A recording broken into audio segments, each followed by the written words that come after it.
offseason for you? It was great. Having another year within the system, working with Coach Land and the rest of the staff, just having an opportunity for a lot of familiar faces to be back in the secondary, then adding some new pieces and, being able to coach and develop those guys. And really on a personal level, it's so much different now, knowing what these guys like, what they don't like, major strengths and weaknesses after coaching them for a season. So it's been awesome. How much does it help having Stanton back again for another season? Oh, it helps tremendously. Obviously, Coach Land's one of the best in the business, just the way that he works and sets the tempo from a day-to-day basis. And then I think the players and the coaching staff are much more comfortable understanding exactly what he wants to do and how he wants to do it, and really why it's important to do it that way, focusing on the details within the scheme, not so much the big picture all the time. I think it's going to pay tremendous dividends for our guys. We haven't seen you since the spring. How's the last few months been with working with the team and getting ready for fall camp? Well, it's been good because we added a couple guys late, and then getting early enrollee guys in, and then filling the full team, the guys and the freshmen who weren't here on the early enroll process in the spring. So just kind of meshing as a team, new strength coach, a couple new position coaches that weren't here last year. So it's been awesome for us to spend time together, get to know each other, and then really invest in our players. How have the new guys been? What's impressed you so far? As far as coaches or players? You go about the players first. I mean, if you've ever met anybody, you hadn't met anybody until you met Rob Ryan. Okay. Right? Every day is different. I've learned something different from him. He's got tremendous stories, but always has a great message, great energy every day. So it's been really fun to get to know him and work with him. And then Coach Reed, part of the secondary along with myself, has been really awesome from, his energy to, some things that he had as a player, to really investing and pouring into our guys. It's been really fun. Obviously, the defense made some huge strides from the year prior last year. From last year to this year, where do you feel like the unit has made its strides this time around, and your unit as well? Yeah, I think the biggest thing that we focus on is, the discipline that we play with, how we attack each and every day. But I think from an intelligence level, we have a lot of smart football players in the secondary. Everybody keys on, obviously, Kamari and all the things that he's been able to do. But the versatility of a Prophet Brown, adding a Bishop Fitzgerald, Christian Pierce is really grown within his role. And then you look at Kennedy Urlacher that came in at safety, and we put a lot on those guys as far as communication and lining up the defense. And then, a lot of competition at corner. And so a lot for us to see in training camp as we, get ready to take off on all of those things. So, and then we have a lot of guys that really have meshed together throughout the summer. And then, second year within the scheme, a lot of guys back, and then adding some very talented young guys to the mix. So I think it'll be fun. We just had the line in here, and Coach Henderson was talking about the added size and how they're pleased with that. What role does adding size or physicality play in terms of your unit that you've seen so far? Yeah, I mean, for us, it looks a little bit different, all these big single-digit numbers. And, at the end of the day, the best coverage is a good pass rush. And so once we tie those things together, I think it'll pay tremendous dividends. And, I think it just, the more depth that you have, it gives you a chance to consistently win. But the more depth that you have, it also creates more competition. So we want to be a competitive unit, and we want to find guys that really invest in what we're trying to do. And I think the competition at position, along with the experience that people have within Coach Land's scheme going into the second year, is really the key for us right now. Along those lines, with working with Jermaine Carroll, how's that helped you? I think they seem so much more confident. We were with them all of June, and we go on vacation, and we come back, and we're in the lobby just now, and they're talking about who's got the biggest biceps, who's the strongest, who's the fastest. So I think he's instilled a level of discipline at a new level. I had heard a lot about him for a long time. He's from Houston and have a lot of common friends, but just to see him and his staff work has been really awesome. And our guys are seeing bigger and stronger and faster than ever. But I think mental toughness is something that's showing up and breeds confidence within them too, and I think that's coming from downstairs as well. Hey, Coach, at Big Ten Media Day, Coach Riley mentioned Prophet Brown and how he's kind of coming to his own. You always mentioned how he was such a leader. Can you speak on him and how his, extra maturity now in that room and how he's just become such a vital leader and potential starter? Yeah, Prophet's awesome.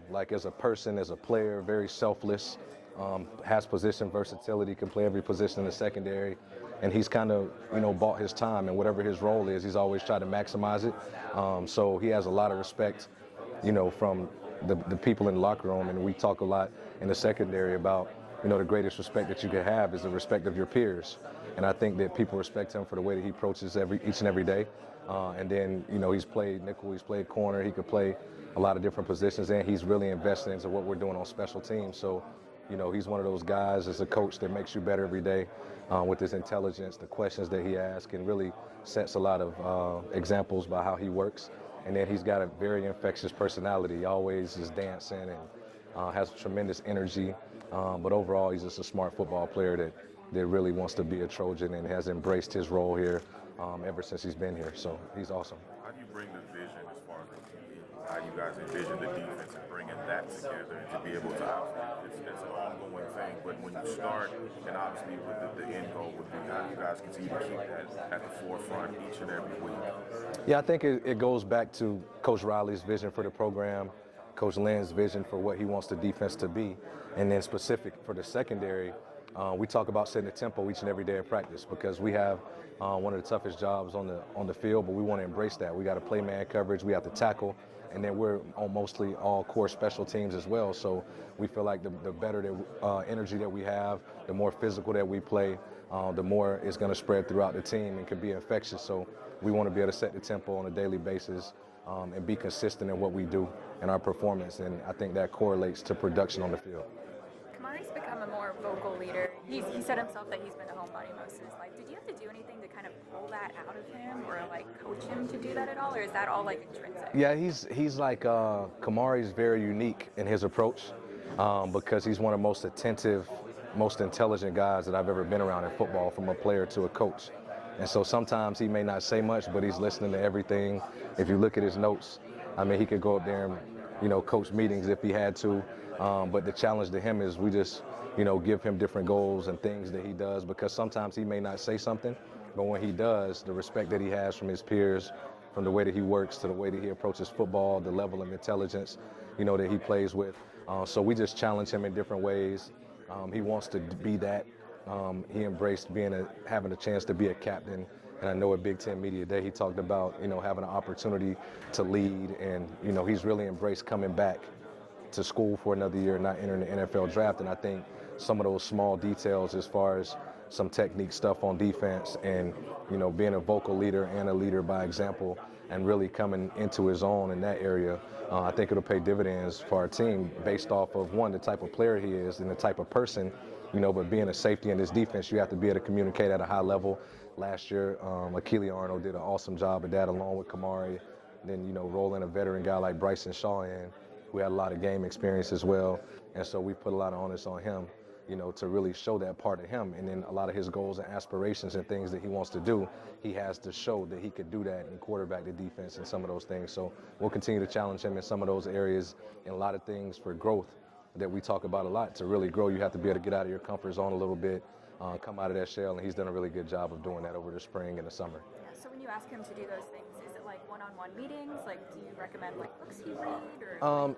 Some of those things, but some of them I'll keep between us. But the biggest thing is one-on-one challenging him, and then there's times in the meeting room where, I'll ask a question so that he has to respond in front of everybody, because he prides himself on being very detailed and doing things right.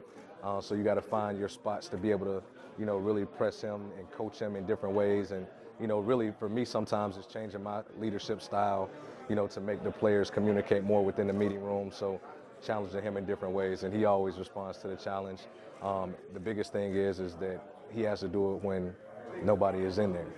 Player-led meetings and encouraging guys, positive reinforcement, all of those different things. Can you expect him to do the green dot again? I would be shocked if he wasn't, but that's a question for Coach Lynn. Okay. How much does it help maybe push him out of his comfort zone a little bit, having DJ around someone who knows him as well as he does? Yeah, it's funny for me because me and Kamari have a great relationship and very unique. So I think I get a little bit more of his personality, than most people do. But when it's ball, he's business. And he's locked in at another level consistently, and I think that's really what helps him play fast and make plays on the ball with instincts. But, DJ being here, I think has shown a lot of people a lot of different things with Kamari. They're so close. They're almost like brothers. Their family, their parents are best friends. They're very close. So I think it's just a consistency thing for him. and I think he's gotten to know us better as coaches. Obviously, he played for Coach Lynn previously, and I think the expectation that people have for him, I think he wants to really not do it for the people outside of the building, but really be a great example for his teammates. So he's open to it, and as he grows and he continues to mature, you know, he's young for his age. You know, last year going into the season, he was 19 years old. And so I think people often forget that he's not even 21 years old yet. So I think he'll continue to show those things and, you know, play with a lot of passion. And like I said, he's approached coming back to this team like a professional. And he's already a pro, and he's so mature in everything that he does. It's just for him, just continue to, you know, work on those little things. And we often talk about, you know, working on, you know, developing your weaknesses and maximizing your strengths. So I don't want him to get too far away from what's made him really good and a great player up to this point, and a good leader, just in a different way than maybe an Achilles or one of those guys that were on the team last year. And Greedy Vance never stopped talking, and that's what made him great. And then so now it's just the little things and some small details here and there that we want to build. So we'll work on those things as we continue to go forward.